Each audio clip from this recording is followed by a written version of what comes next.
February 1995, Raleigh, North Carolina. FBI agents surround an apartment in Raleigh, North Carolina, closing in on a hacker who could supposedly start World War III with a phone call, unaware he's been listening to their conversations for months.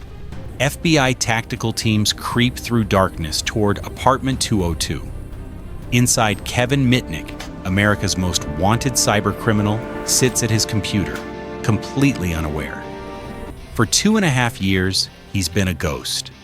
The FBI has chased him across the country, spending millions, deploying hundreds of agents. He's outsmarted them at every turn. Not with sophisticated malware or complex code. With phone calls, simple conversations, charm, lies. Social engineering so effective it made the FBI look like amateurs. He's infiltrated tech giants, telecommunications companies, even government agencies. He's stolen source code worth millions. He's wiretapped the very agents hunting him, listening to their plans, learning their names, knowing exactly when they were coming, until tonight. The door explodes open. Flashlights, guns, shouting, "FBI, hands up!" Kevin raises his hands slowly, heart pounding, caught, finally. But this isn't the end of his story. It's barely the beginning. This is the story of Kevin Mitnick, the hacker who broke into America's most secure systems without writing a single line of code. The con artist who convinced people to hand him the keys to their digital kingdoms. The fugitive who made the FBI chase shadows for years. And the man who would transform from America's most wanted criminal into one of cybersecurity's most respected experts. This is how one hacker broke the FBI using only phone calls. It's 1980. A 17-year-old walks calmly into a Pacific Bell Telephone Company office in Los Angeles. He's pudgy, unassuming, wearing a polo shirt that makes him look like an intern. Nobody stops him. Nobody questions him.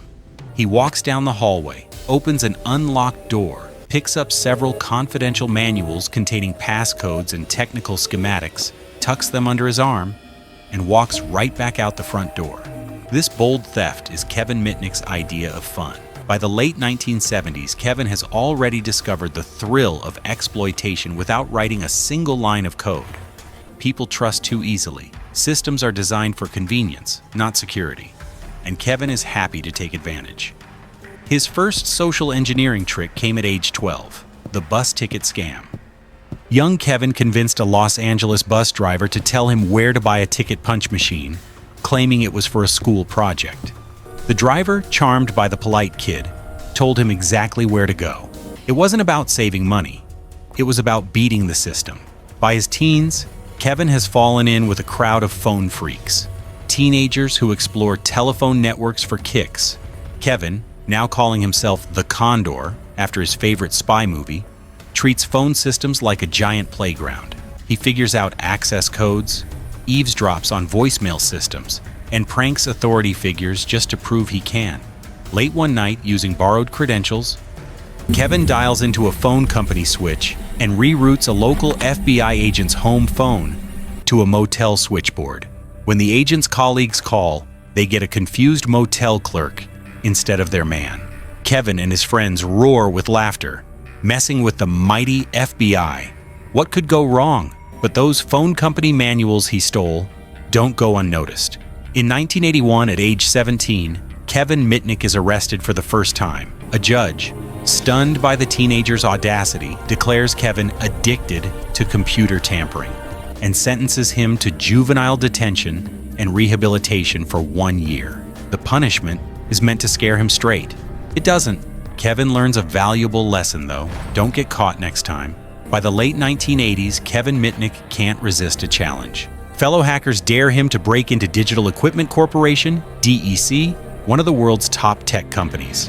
Specifically, they challenge him to access DEC's prize development system known as the ARC. Kevin's plan isn't sophisticated hacking, it's a phone call. He cold calls DEC's New Hampshire office, claiming to be Anton Chernoff, a famous DEC engineer. It's a gutsy bluff. Chernoff's name is well known in tech circles, but his voice isn't. "I can't log in from my location. Kevin lies smoothly to a system administrator. "I need a test account to access some development files." The helpful administrator, eager to assist a respected engineer, creates a login for Anton Chernoff within minutes. Access granted. No password cracking. No sophisticated malware. Just a convincing phone call. Kevin triumphantly shows his hacker friends that he can now browse DEC's software vault freely. They're amazed and jealous. That jealousy costs Kevin dearly. One of those friends betrays him, tipping off DEC's security team and the FBI. For the first time, federal agents knock on his mother's door, warning her that her son's hacking is on their radar. Most people would back off. Kevin dives deeper. By 1988, 25-year-old Mitnick has set his sights on bigger prizes: source code and corporate secrets from telecommunications and computer companies. He bypasses passwords, rifles through private emails, copies proprietary software like he's browsing a library. One coveted trophy, DEC's VMS operating system source code, which he copies to study vulnerabilities. Another target, Motorola. Posing as a trusted insider, Kevin cons a Motorola employee into sending him valuable cell phone source code over the network, essentially stealing blueprints for cutting-edge mobile technology. Each hack is bolder than the last.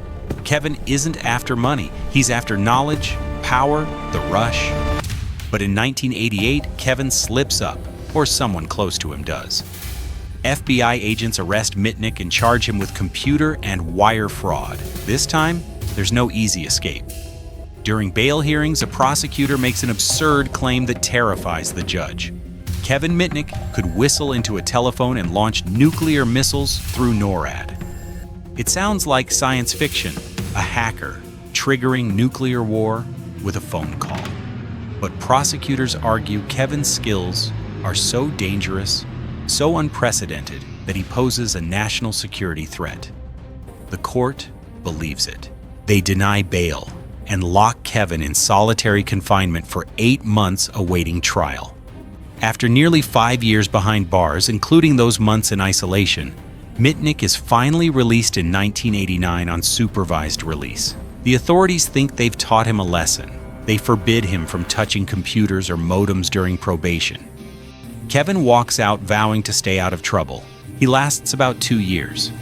In 1992, Kevin feels the old itch. He discovers a vulnerability in Pacific Bell's voicemail system.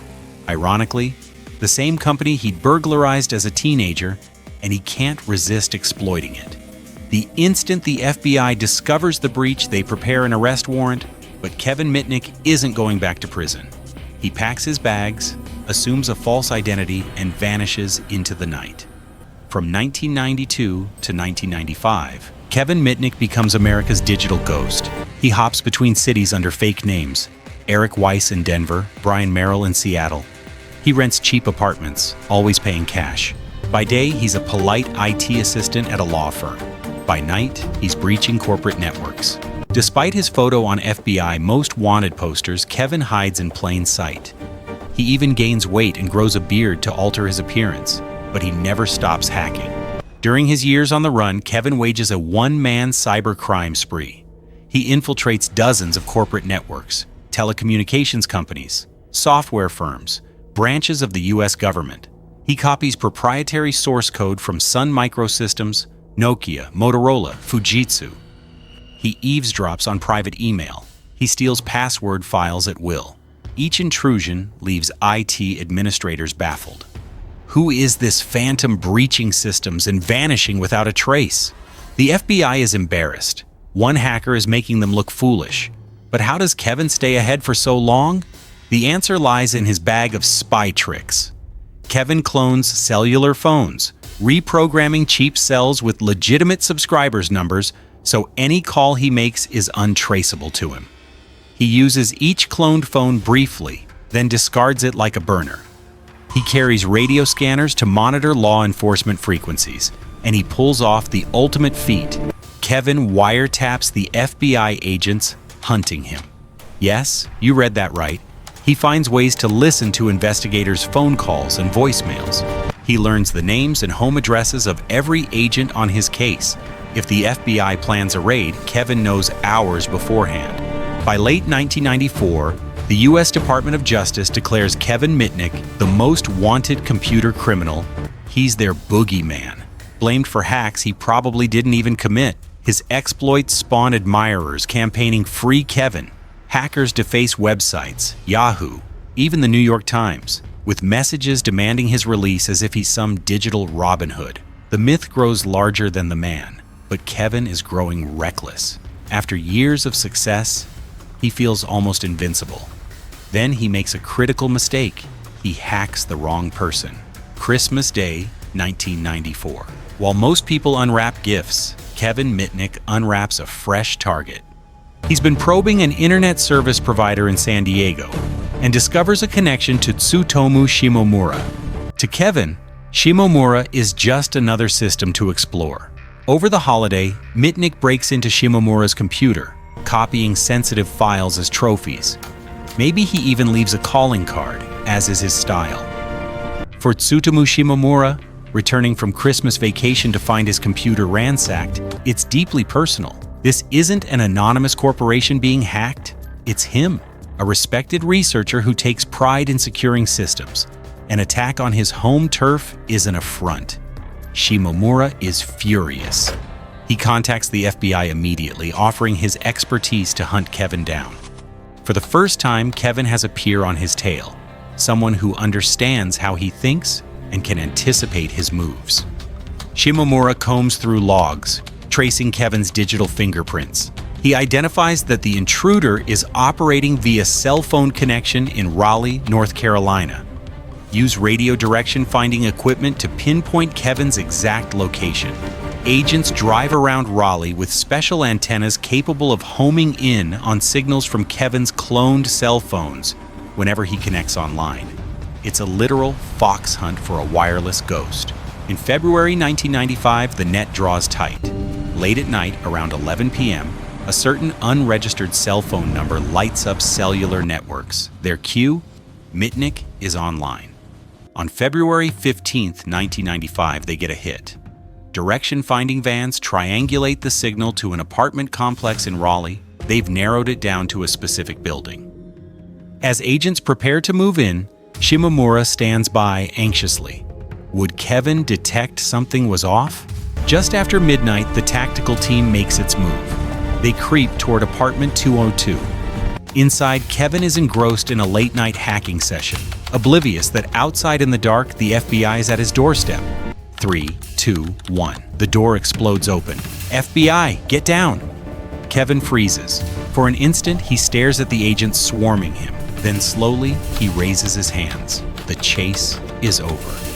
It's exactly 1:30 a.m., February 15, 1995, when the Condor is finally caged, ending a wild 2.5-year pursuit. Agents find bin loads of tech. Cell phones, hard drives, fake IDs, cloned phones. The tools of his trade, Kevin, 31 years old and bewildered, is taken into custody. Outside, Tsutomu Shimomura exhales in relief. He won the hacker duel. But for Kevin Mitnick, the real battle is just beginning. Kevin's capture ends his hacking spree but kicks off a firestorm of controversy. As he awaits trial, hackers worldwide rally to free Kevin. They plaster his face on t-shirts and websites, arguing the government is overstating his threat. To them, Kevin isn't a monster, just a curious soul who exposed how insecure systems really are. The FBI, however, trumpets his arrest as a major victory. Officials call him the most dangerous hacker in America. When Kevin finally faces a judge in 1999, he accepts a plea deal. He pleads guilty to multiple counts of wire and computer fraud and is sentenced to 46 months in prison, plus the years he'd already spent in pre-trial detention. In total, he serves about 5 years behind bars.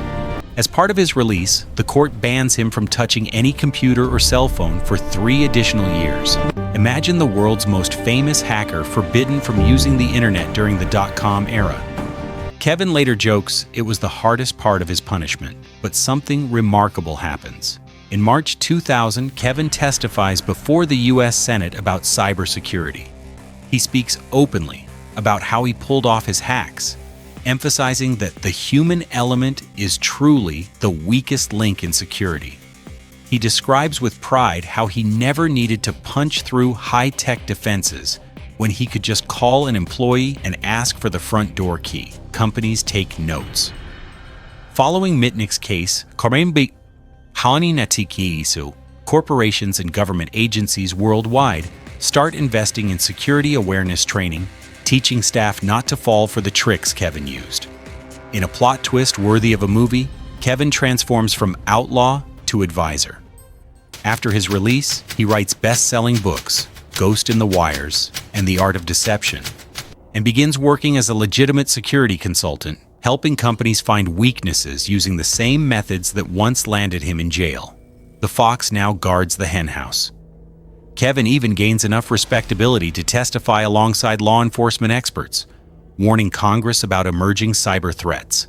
The once infamous Condor becomes a respected white hat hacker, using his skills to protect where he once infiltrated. Today, Kevin Mitnick runs Mitnick Security Consulting, earning millions helping corporations defend against the very techniques he pioneered. He's a sought-after speaker, author, and cybersecurity expert. The hacker who broke the FBI using only phone calls ultimately broke the entire paradigm of cybersecurity, forcing the world to realize that no matter how strong your firewalls, your weakest link is always human trust. And Kevin Mitnick proved that better than anyone.